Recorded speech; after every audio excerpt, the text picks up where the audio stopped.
Welcome to Grit, the Real Estate Growth Mindset podcast, hosted by Brian Charlesworth, founder of Sisu. Sisu provides growth automation software for real estate. You'll hear stories from real estate thought and technology leaders, team owners, and brokers on how they grew their business in a rapidly changing industry. You'll learn how to transform your brokerage and teams into a high-performing and analytics-driven business so you have a new, durable, competitive advantage against disruption in your market. So let's get right into it. All right. Hi, everyone. Welcome back to the podcast. I'm Brian Charlesworth, and I'm the CEO of Sisu and your host of the show. And today I'm here with Kyle Whissel. I've known Kyle from, it's been about just over a year now, probably, Kyle. Yep. And Kyle's one of the top team owners in real estate down in the San Diego area.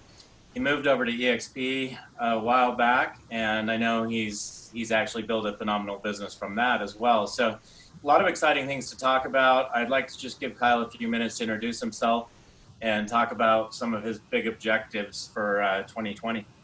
Yeah, for sure. I appreciate you having me on the show, man. I am here in San Diego, California.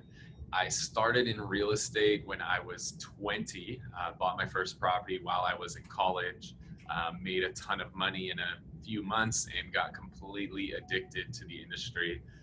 Never thought in a million years I would get into real estate. Coming from a real estate family, I was kind of anti-real estate growing up, but when you make like 17 grand in 3 months while you're in college, it's kind of hard to ignore that. So I made a good amount of money, got hooked on real estate, got the bug. Worked with my dad in the commercial real estate space for about 5 or 6 years. We did a lot of stuff selling apartment buildings to people who would gut those and rehab them and resell them individually as condos. That was really amazing. And then that market dried up here in San Diego, and I made the decision at that point to separate and branch out from my dad and start my own thing, and moved over to the residential side. Initially, I did a lot of REOs, a lot of short sales, things along those lines. I leveraged those to build up a team, and have been running a team ever since. Our team, we've consistently been selling 300 plus homes here in San Diego.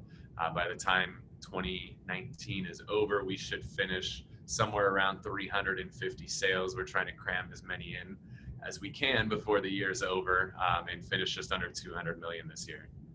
So 2019 has been amazing. And then heading into 2020, we have a very lofty goal to sell over 1,000 houses and $500 million in volume. And I'm sure we'll talk a little bit more about how we're going to do that today.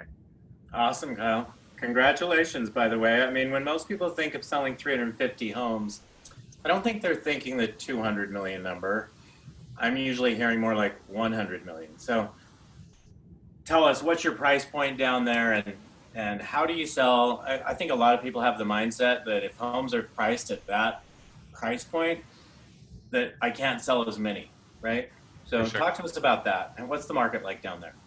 Yeah, so our average price point, we're running about 565 is our average price point right now. The median price in San Diego is about 600. So we play right about the median, maybe a hair under that median price point. I prefer to kind of play right around the median, just because I've done this long enough now to know that when the market shifts, which I don't know if that's going to happen in 2020, 2021, 2022, or when, but whenever a market shifts, that median price product still sells. I'll always have this war wound, or just this memory when we did a lot of REO and short sale back in the day. I remember pulling up Rancho Santa Fe, and at one point there was over 5 years worth of inventory of multi-million-dollar homes for sale. And Wow. That's just not a market I want to be a part of. You don't want to have 30 of those? County that had inventory like that. And I just don't want to be a part of that. I love the consistency and the stability of playing in the median price range, where we're just, on average, we're selling a house a day. I love to play in that range and just be real consistent. So consistency, I think that's a key takeaway really right now already, Kyle. I think a lot of people can get easily stuck in the rut of here in Salt Lake, your average price point's around 350. And a lot of people are going after those elephants, right? The $1 million homes or the 750,000 and up. And already in today's market, I'm already seeing that those are slowing down. Is that the same way in San Diego, where the top price have slowed down, but if you look at that mean or that median priced home, it's still moving in the first, couple of weeks or and getting So, multiple offers? Is that how it is there? yeah, and it's all relative. And we have zip codes in San Diego where the average price is $1 million. So it's all relative to the specific market. What we're seeing is once you get to about double the median price is where you really start to see a drop off on things. When you get 3 to 4 times the median, it's really, really tough to sell those properties. So I don't like listing properties that have a massive outlay of cash and rarely ever sell. I mean, you get in our market into that 3, 4, 5 million price range. Those things sell maybe a third of the time with the first agent that lists them. A lot of times those things go through 2, 3, 4 agents before they actually sell. Well, the expectation on a price point like that is that you're going to do a lot more marketing, which means you're going to spend a lot more money. And a third of the time it's not going to sell. Like, that's just not where I want to play. And you're going to sit on these listings for 6 months, for 12 months, right? For us, we're 6 to 12 days a lot of the times. And I like that. I don't like having to call my seller, week after week or month after month, telling them, hey, we have no offers, we need to adjust price. Hey, we have no offers, we need to adjust the price. Like, I don't want to have to deal with that. So I love when I get to call my clients and tell them, hey, we've got multiple offers. Let's sit down, let's go over our strategy. How are we going to get as much as we can out of these buyers that we've got on the table? Awesome. I 100% agree with your strategy, and I think that's a great takeaway for anybody listening. Tell us, when was it you got into commercial real estate? What year was that? So the first property I bought was a 3-unit property. That was in 2000. And then I jumped into commercial immediately there after and worked with my dad. And I did that until, 2007, 2008 roughly is when I actually made the shift over. So when I moved into residential was at the absolute bottom, but I did it because I saw the opportunity. Because what happened is those same investors who were converting apartments into condos, when they no longer could do that, they had money that they needed to use, and they would say, hey, Kyle, what about this, REO listing? What about this short sale listing? And I would look up the listing agent and I would see, holy cow, this girl's got, 400 REO listings. This guy's got 300 short sale listings. Like, that would be nice to actually, have consistency like that. Because in commercial, they're much bigger deals, but they're far less frequent. And I was in my early 20s at that point, and big checks in your early 20s, they go to bad places. A lot of money spent in Vegas and Havasu and places along those lines. So I saw the opportunity, to move over into the residential side and to focus on the distressed properties. And so when we moved over initially, we went heavy on short sales because those we can market direct to consumer. And while we were marketing direct to consumer, we did a lot of direct mail with those.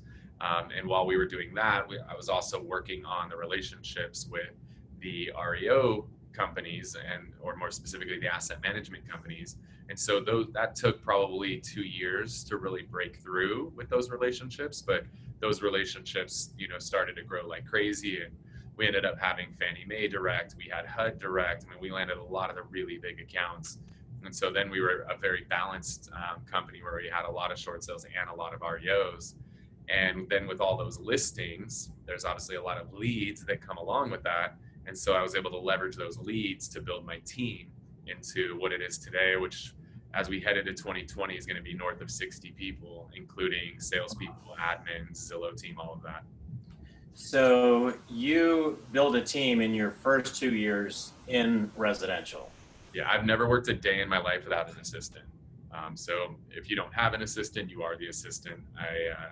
I'm all about that. Like, I just got a call that my car is getting detailed and one of the tires is completely bald. I can just tell my assistant, hey, call the body shop who did work on it recently. Tell them they need to fix it. Like, the fact that I don't have to spend time calling a body shop and sitting on hold and waiting for calls back, like, that's so nice. Or today I needed to do something with one of my domains on GoDaddy. And like, I don't have time to call around and search for solutions and all of this. Like, hey, figure this out, go. Like, to have somebody who can do that stuff so I can focus my time on, doing a podcast like this. It's going to reach agents across the country. Or, after this, I have a recruiting meeting. After that, I have, another video that I'm going to shoot. Those are things that are better usage of my time. Meanwhile, my assistant can take care of some of those tedious things that are going to throw me off track. So let's dig into that a little deeper. So this is something I actually learned from my wife, because I used to do all kinds of random things that were not the best use of my time. And I've since learned over the last 5 years that if I can pay somebody $10 or $20 an hour when I'm making whatever I'm making, right, that it's in my best interest to do that and focus on growing the business that I'm in. Talk a little bit more about some of the other things that you've leveraged and maybe add to what I just said on why that's important. Yeah, so the thing is, you need to know the value of your time. So the majority of agents are, if let's assume you work 40 hours a week, you take a couple weeks off every year, you work 2,000 hours a year. That's what you're putting in. And let's assume you make 200 grand. So your time, therefore, is worth $100 an hour. Maybe you made 100 grand. Okay, your time is worth $50 an hour, whatever that number is. But in our market, we like to think of our time as being worth at least $100 an hour as an agent. And some of the mistakes that I see agents make is they do these tasks that they could pay people $15, $20 an hour for. A couple of those that come to mind is putting out open house signs. Like can I cuss on your show? Are we cool? You can say whatever you want. Fucking insane that agents are out there putting out their own open house signs. Like, that's so crazy, because one, there's people you could pay $20 an hour to do that, $50 an hour, whatever. And instead of you, before your open house, running all over the place, sweating, dodging cars and dodging traffic and not trying to trip over curves and all of that stuff, instead of doing that, you're getting to the house nice and early. You're getting the lights on, you're getting music on, you're getting, your Scentsy warmers on, you're getting the stage set for that house, and you're getting yourself pumped up. You're spending a little bit of time reviewing what are the other homes that are for sale in the neighborhood and how does this home compare to those homes.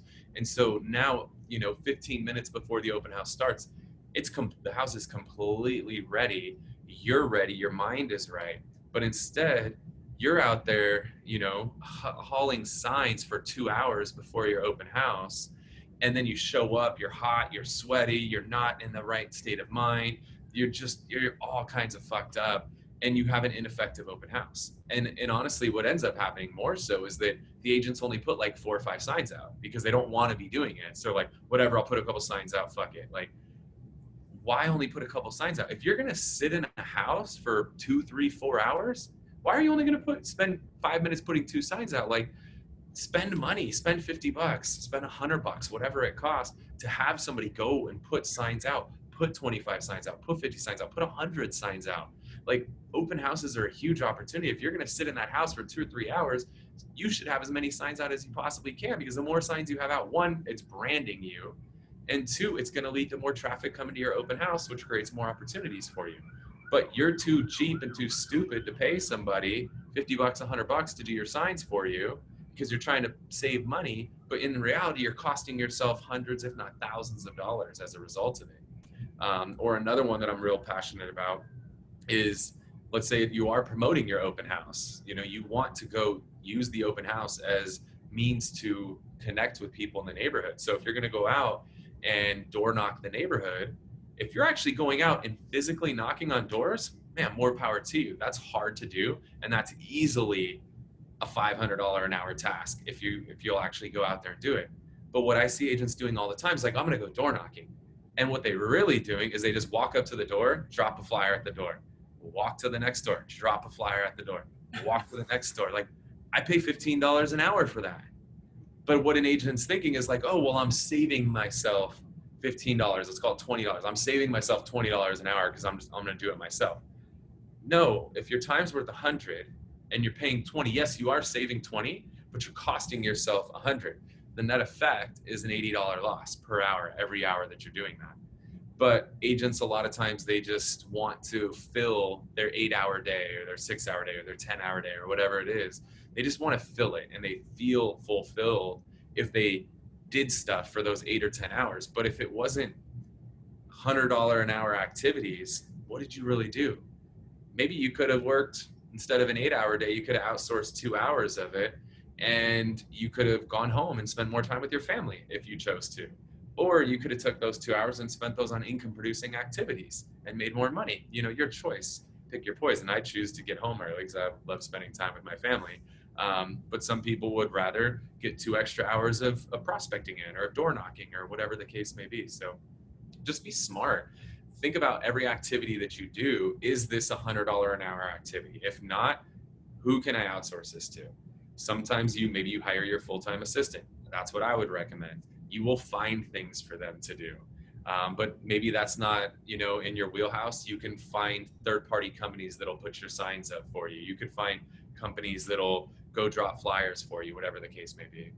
Those are some great examples. One thing that adds along those same lines, I want to get your opinion on showing assistants versus if I'm an agent, should I show my own houses or should I get a showing assistant? I would say that depends. That is $100 an hour activity to be showing houses. Anytime you're face to face with clients that are looking to buy or sell real estate, that is $100 an hour activity. So as you scale up, I think there's a time and a place for showing assistants. One of the things that we offer for our team at Whissel Realty Group is that we have somebody who coordinates showings for our agents. So let's say you want to go show 5 properties Saturday at 10, starting at 10 o'clock. You literally just go on and just say, I want to start at 10. Here's the 5 MLS numbers. And these clients are pretty quick. And somebody will coordinate everything for you. So they'll be the one who, pulls up the map, figures out what's going to be the ideal route to hit these 5 properties. They'll call the listing agents or showing time or, whatever service that person's using. They'll coordinate all of those showings. They'll make sure that the times are appropriate. They'll ask that agent, are there any offers on the table? Is there anything special that we need to know about the home? Anything important to the seller? They'll ask all of those questions. Then they'll actually print out a whole buyer tour for the agent and for the buyer, so that when it's time for the agents to show property, they just, swing by the front desk. They're going to have all the marketing materials are going to be there. There's going to be notes on every single property, and they just walk out the door and show. Because in reality, to set up 5 showings, that's probably an hour worth of work between the back and forth of waiting for the responses from the listing agents to talk to the seller to get back to the listing agent, back to you, and all of that. That's probably an hour worth of work. And then also making the buyer tour and all of that, hour, maybe 2 hours of work. So we choose to have our agents not waste time on that and let the team handle that for them, so they can just focus on setting up more appointments. That's great. One of the things you mentioned is open houses, and we jumped out. I want to go back to that because what I know about you, Kyle, is you actually make money by doing open houses. I see a lot of people who they do open houses, right? But if you don't do an open house right, you're wasting your time. So 100%. How do you do an open house right? What do you guys do? You talked about 50 signs or even 100 signs. I think it's so common to go put 1 sign and put a balloon on it and think that's going to stop people, right? So talk to us about your open house strategy. I think you guys actually serve wine and stuff at your open houses, and you do one for the neighborhood first and then a follow-on. Is that right? Is that what you do? Yeah, I'll walk you through the whole system step by step. So if you're listening to this, you're watching this, this is the time you write notes. One thing you'll learn, my style is I want to give very, very tactical information, ideally step-by-step information, so that you can go and implement this in your business tomorrow. I don't want to just give you things that are going to motivate you and inspire you. If that's what you're looking for, I'm probably not your guy. But if you want to know how to actually go out and make money, that's my jam. Our team will do over 50 transactions this year, over 30 million in volume just from open houses. So it's a huge part of our business. And it's something that we really, really pride ourselves on. If I was a brand new agent, I would be doing at least 2, if not 4 open houses every single week. I think it's one of the best ways to generate revenue in this industry, because it's not just about the open house. It's everything that the open house creates, all the opportunities that are created for you. And so we have a whole 7-day program that we follow that really attacks all of those opportunities. And now understand, you might not start out by doing all 7 days worth of this. Maybe you do 2 or 3. And then as you grow, you add 4 or 5 and 6 and 7 and add all these things on. So Don't let these 7 days overwhelm you and think, oh, I can't do all of that. Do as much of it as you can, and then add another layer, and work your way up to it. So the first thing that we do is we start out by mailing invitations to everybody in the neighborhood, which is something that's super unique. It's not a just listed postcard. It's not a just sold postcard. It's an 8.5 by 11 folded cardstock, put in an envelope like a birthday card size. And those are mailed to everybody in the neighborhood. So just depending if it's in a subdivision, we'll hit everybody in the subdivision. If not, we're hitting anywhere from 250 to 500 people. A lot depends on the price point of the property. So higher priced homes will hit more doors. Lower priced homes will hit less doors. But typically 500 on average is what I mail to. And so we mail this invitation. It's super classy, looks like a wedding invitation. It's something that most people have never seen before.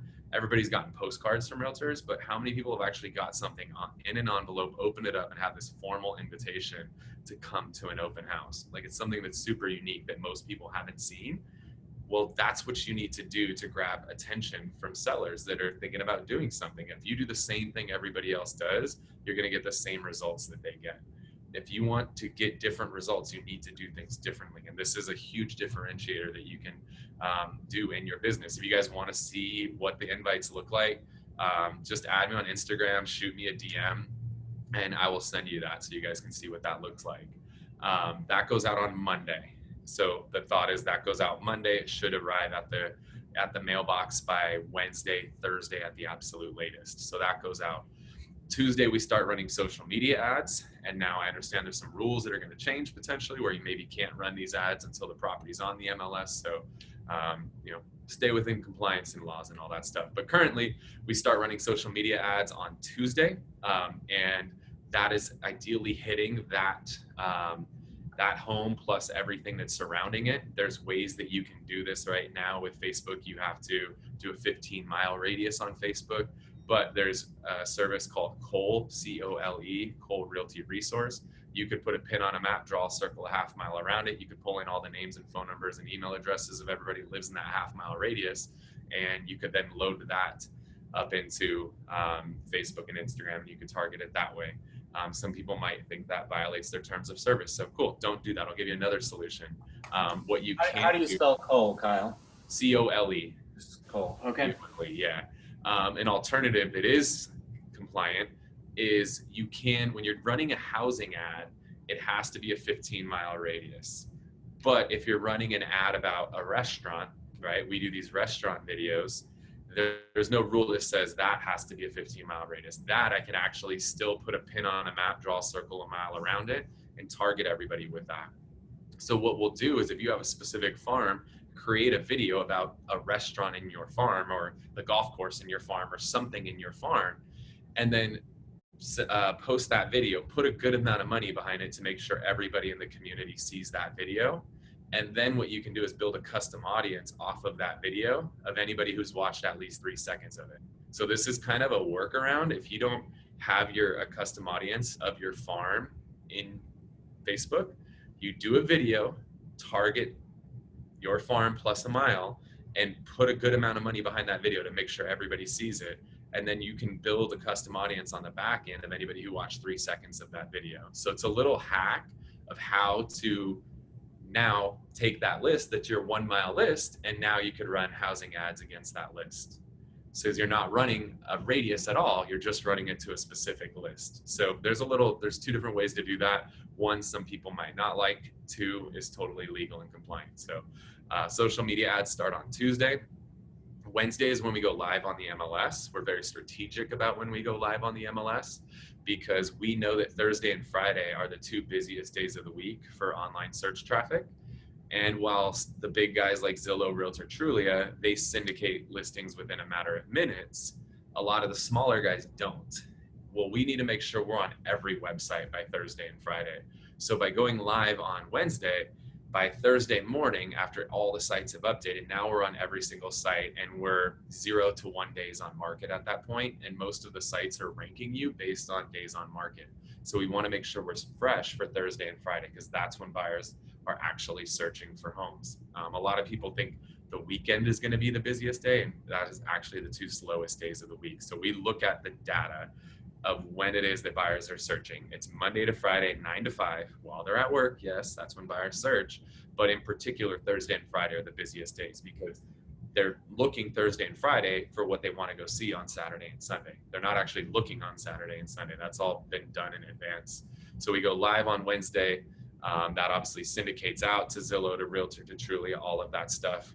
Very important you make sure you have the open house on all of those sites because buyers a lot of times are searching for the open houses on those websites. So make sure that your opens are on all of these sites. If you're holding a house open for some other agent, make sure by Wednesday that they have that open house up. And don't be afraid to bug somebody. If you're doing an open form, like, hey, I just checked on Zillow and Realtor and I don't see the open house on there. Can you make sure to put it on the MLS so it goes to those sites? It's very important. 75% of our open house traffic comes from Zillow and Redfin here in San Diego. I know Redfin's not big everywhere, but for us, it's huge. So then Thursday, that's when we go and drop invitations to everybody in the neighborhood. So again, I pay people 15, 20 bucks an hour, and they go and deliver invitations to everybody in the neighborhood. They just drop them at the door.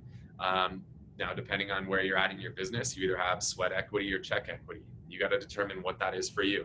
I have check equity. I don't have time, or sweat equity. So I pay money for somebody else's time. Some of you guys might not have money, might be newer in the industry. So you don't have money, but you have time. Put that sweat equity in and get your ass out there and knock on some damn doors. But if you're not going to knock, pay money. Let somebody drop for you. No realtor should be out there unless they're knocking. If you're just dropping, like, no joke, I hope this doesn't come across offensive, but in my old neighborhood, the local realtor paid a homeless guy to go and drop all those door drops off. Like, I would see the homeless guy out there, like the same guy who I'd see begging for money by the store would then be delivering all these flyers as well. He would do it to make money. Like, think about that. That's work that a homeless guy is willing to do, or I pay high school kids to do that stuff. You're a realtor, your time's worth $100 an hour. What the hell are you doing? So you either knock or pay somebody to do this stuff for you. And then Friday, we take that same list we got from Cole Realty Resource, plug that into Mojo, and we circle dial everybody in the neighborhood. So it's strategic because by the time we're making those dials, they've got something in the mail, they've seen it on social media. If they've been on any of the portals, they've seen it on there, and they got something at the doorstep. So now when you make that call becomes a lot easier because now it's, hey, Brian, I wanted to follow up, make sure you got the invite for the party we're doing over at 123 Main Street. Like, oh yeah, I saw that. You sent that out. I think I got that yesterday. Yeah, like, it's right now you're a warm lead. You're open, right?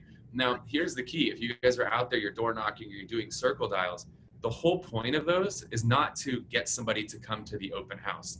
I could not care less if Brian comes to the open house or not. If I get him at the door or I get him on the phone, I got what I want at that point, which is to be in conversation with Brian. But what I see most agents do is, hey, Brian, I want to follow up, make sure you got the invite to the open house. And you're like, yeah, I got it. Oh, all right, well, I'll be there. Cool, man, I'll see you there. What the hell are you doing? Like, you have Brian, you have the fish on the line, like, reel them in. Like, now transition the conversation and say, hey, Brian, do you know anybody who's looking to make a move into the neighborhood? Or who do you know who's looking to make a move in the neighborhood? Oh, I can't think of anybody. I don't really know anyone at this time. Well, how long have you lived here, Brian? 5 years. Oh, okay, cool. Have you ever had any thoughts of making a move? No, not really. I mean, but if you did move, where would you go? Oh, well, what is it that would take you there? Like, just start asking some conversations because the open house is the excuse to knock on the door. It's the excuse to make the phone call.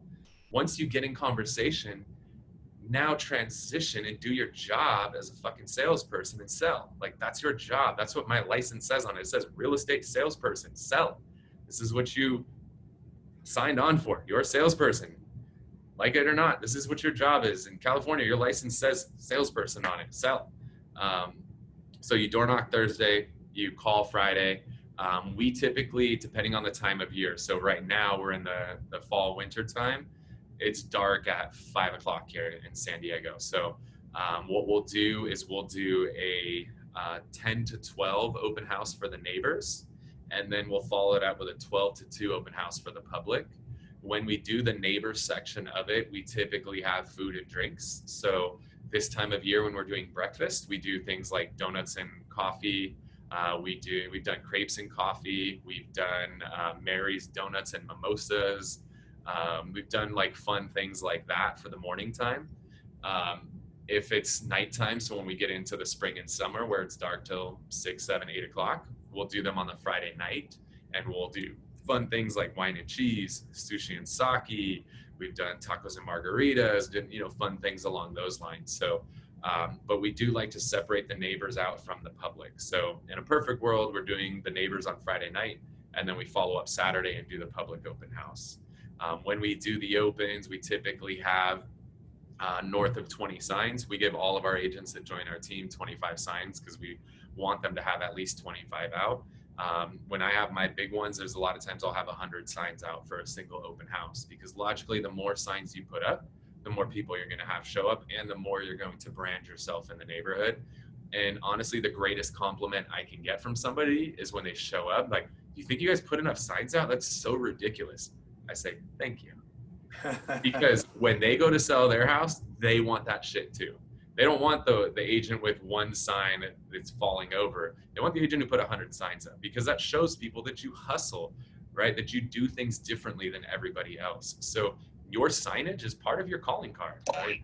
You're auditioning for your next listing every time you're doing an open house. A couple other little things on the opens too. We always have at least 2, if not 3 people at our opens. So for me personally, the person I pay to put the signs out also works the door for me during the open house, and then they take the signs down after the open house. So when somebody comes to the door, they're signing everybody in. We use Spacio to sign people in. So what I like with Spacio is as soon as they sign in, it automatically imports that person into my Boomtown account right there on the spot. So I love that automation, which then triggers follow-up campaigns and all kinds of fun stuff. And then as that door person is talking to them, they're just simply asking, "Do you live in the neighborhood?" If yes, they're going to then walk them over and introduce them to me. If no, they're going to walk them and introduce them to whichever buyer's agent's hosting the open house with me. Because when I do my open houses, all I want are the neighbors, because those are also known as sellers. And I want my agent that's working to work with the buyers, because I don't work with buyers traditionally, and they're going to be much better suited to help them out. One of the cool things when you have 3 people is we always scout the inventory in the neighborhood prior to the open house. We know what the inventory is, and we know what's vacant, so that if somebody comes in and that house isn't a fit for them, we know about 123 Main Street around the corner that's vacant, and one of us could jump out and go show that real quick, because we still have 2 people left at the house. So if we get somebody, a good fish on the line that's hot, we'll reel them in and we'll go take them. If this house doesn't work, we'll go drive you and show you that house, or that house that's vacant that we already have access instructions for. And so we'll bounce them around to those. And we also have music, we have food, we have drinks. We use scentsy warmers so that you have the right scents, like you want to appeal, right? Sight, taste, touch, sound, smell, like all that stuff. You want to appeal to all those senses. So we make sure that we're appealing to everything throughout the open house.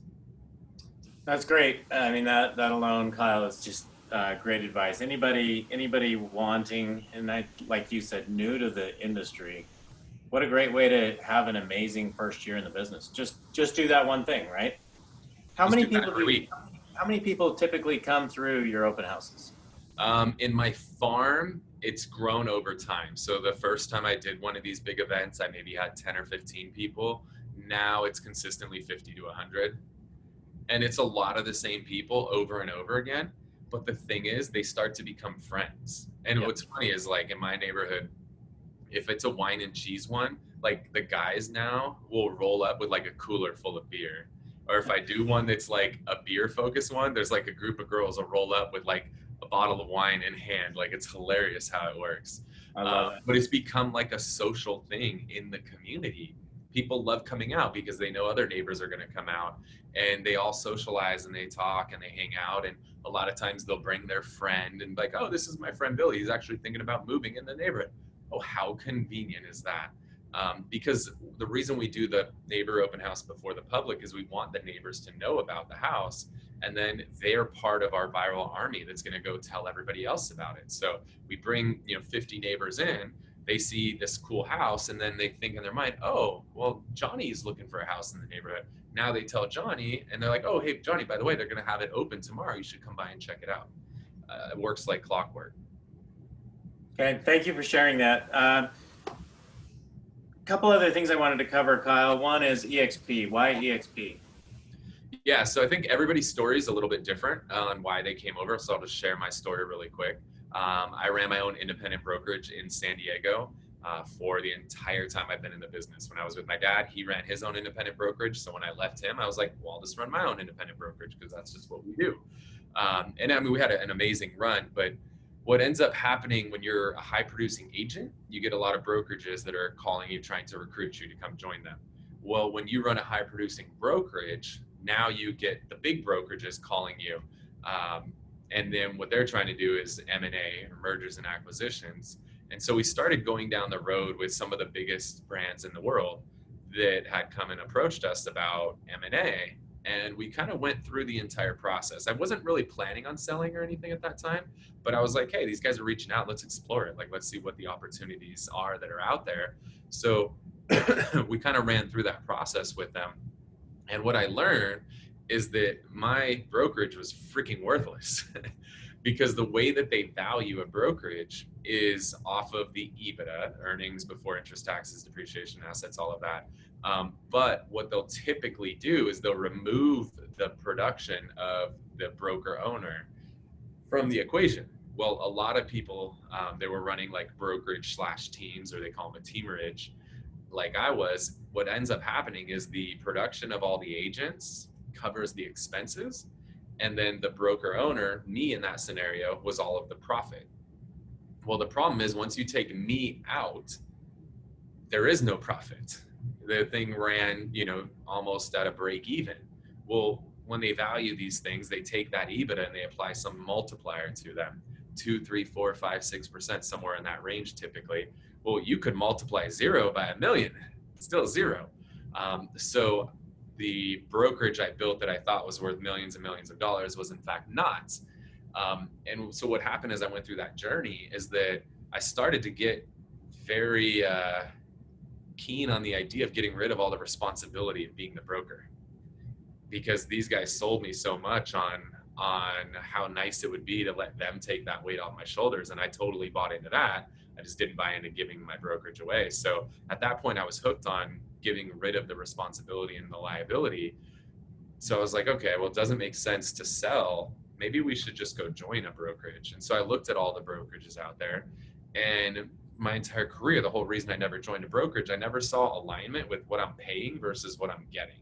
The majority of the brokerages out there, I pay all this money for a brand name. Like, I don't need your brand name. I'm the brand, right? Like Whissel is the brand. I don't need Remax or Century 21 or any of that. Like, that's not the brand. Whissel's the brand. And so it never made sense. I wasn't getting anything for what I was giving. So when I finally came across EXP, I saw things kind of tilt to balance, if not an imbalance in my favor, because now I hardly had to pay them any money, but I was getting a ton out of them. And they provide so much. One, taking all that liability off of my plate, that was huge and amazing. And it's been so nice now to where when shit hits the fan or an agent does something stupid, I don't get that letter anymore. I don't get that phone call. I don't deal with that anymore. That all gets passed off to the broker. So that's been amazing. Because I had things before where like an agent gave the buyer keys 3 days before closing, and the buyer demoed the entire house before they ever owned it. And the neighbor took a video, turned it in, and guess who gets the letter? Not the agent, I do. Like, that was insane. That was maddening. So to get rid of all that was phenomenal. And initially when I came over, there's a lot of talk about like the stock and the revenue share at EXP, and that stuff was very attractive to me. But what I've learned since coming over is that EXP's created something that's pretty magical. And it's because of the stock and the revenue share. It's not the stock and the revenue share itself. What the stock and revenue shares created is this culture of sharing that doesn't exist in any other brokerage out there. Because in any other brokerage, there's no financial alignment between the agents within the brokerage, right? If I go help Jody Lynn sell 5 more houses, and she's in my brokerage and she sells 5 more houses, I get 0 financial benefit from that. At EXP now, I help Jody go sell 5 more houses. Now I have a financial benefit via the revenue share. So what's happened is, because as we attract agents into this company, when they grow their teams, when they sell more houses, I have a financial interest in that via the revenue share. So as a result, I pour into my people. Dan Beer is a partner with me. We literally just hired a girl full time just to help to love on all of our people and to provide as much value as we possibly can for them, because we have a vested interest in seeing all of those people grow their teams and sell more houses. So we're doing live Q&A every single week. We're doing live training from $50 million producers every single week. We just hired one of the biggest network marketers in the world. We're paying him $1,000 an hour just to coach our people there, because we know all of the effort that we put in to help everybody sell more homes is going to have a financial benefit for us. And that's what you're going to see company-wide at EXP, is everybody's so willing to help each other out, because we actually have financial alignment with the revenue share and the stock. Because as the company grows, we just passed 25,000 agents. The more this company grows, you're seeing the stock grow with it, and it's cool to be a part of that. So instead of focusing on just your local agents, you're focusing on agents all over the country. All over the world, yeah. I mean, we're in 2 countries now, and we're working on we just opened 2 more countries up. So it's been amazing. Okay. I know time's gone really fast. I did want to find out, how are you going to get from 350 to 1,000? And I think this is really a big, anyone that hears that's like, okay, what's going on here? Yeah. that's some growth that most of us can't comprehend. So talk to us about that. For sure. So 2 things. One, my entire focus in 2020 is purely on people. I have no desire to add any new systems to my business, any new lead sources to my business. I purely want to focus on people. So we've hired a director of WOW for our group at EXP. We're also hiring a director of WOW for our group at Whissel. And that person's sole job is just to provide a WOW experience for all of the agents that are a part of Whissel, as well as all of the people that choose to work with or refer business to Whissel.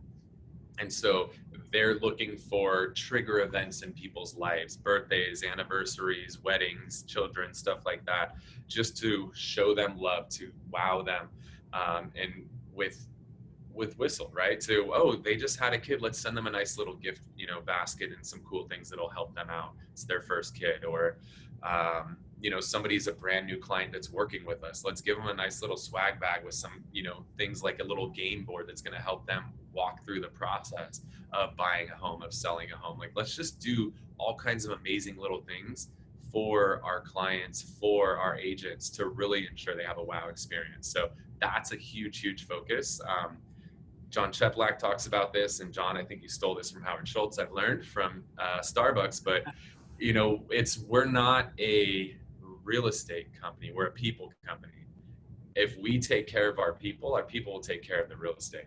So we're just all about focusing on the people in 2020, because we know the real estate will take care of itself as a result of it. So that's a big part of it.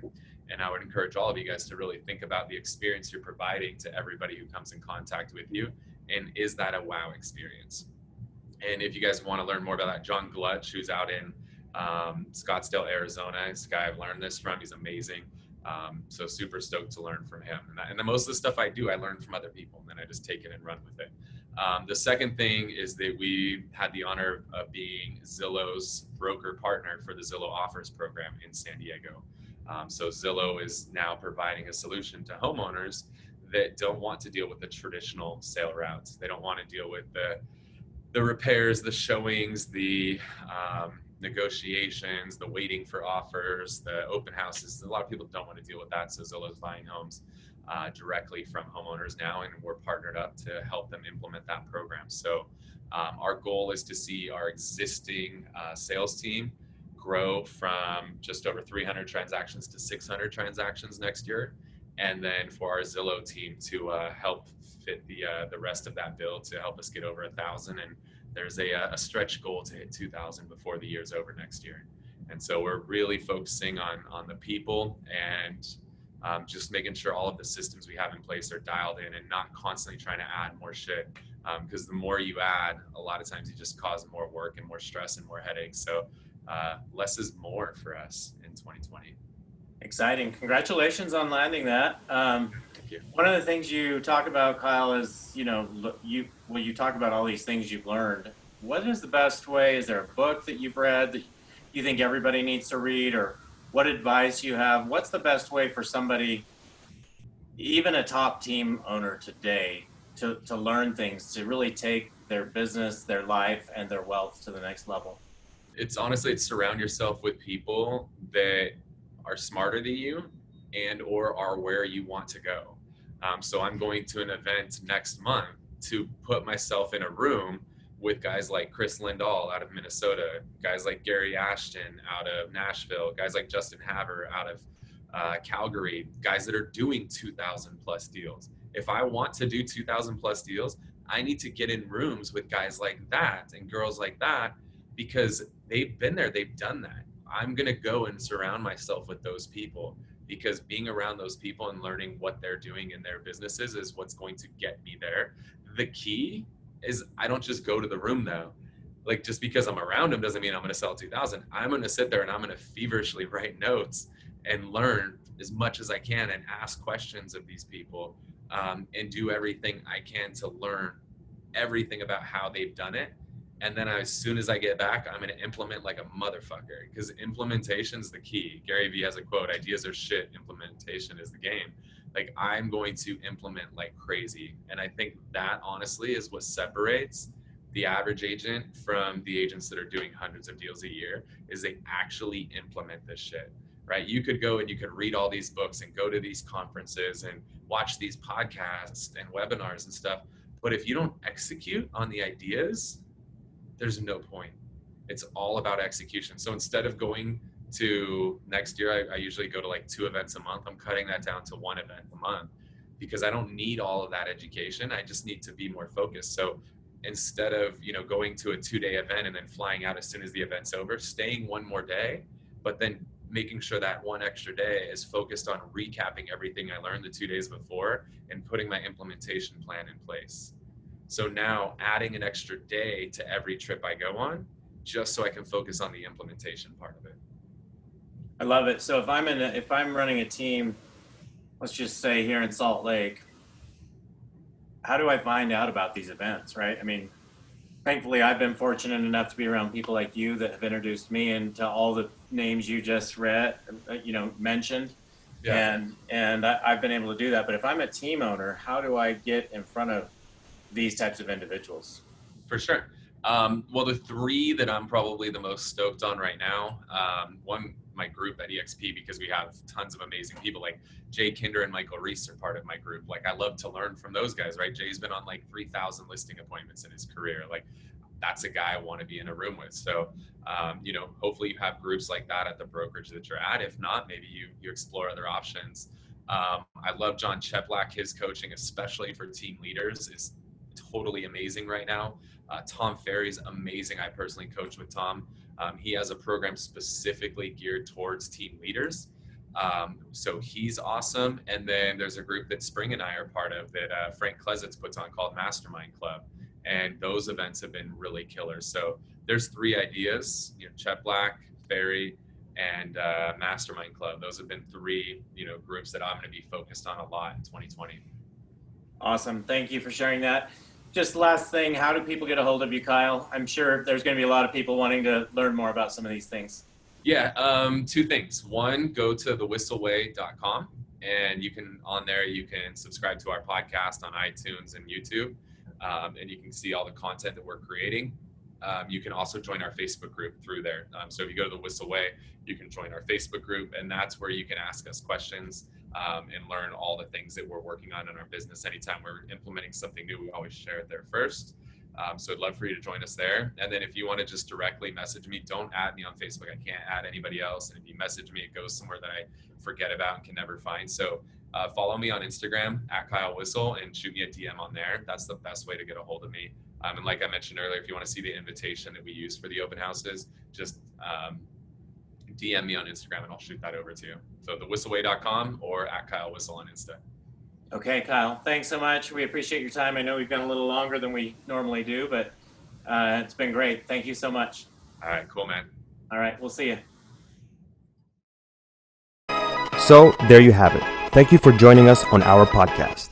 If you have an interest in a free 7-day trial of Sisu, make sure that you use the coupon GRIT, that's GRIT, to to waive all your setup fees and receive a 10% discount on your subscription.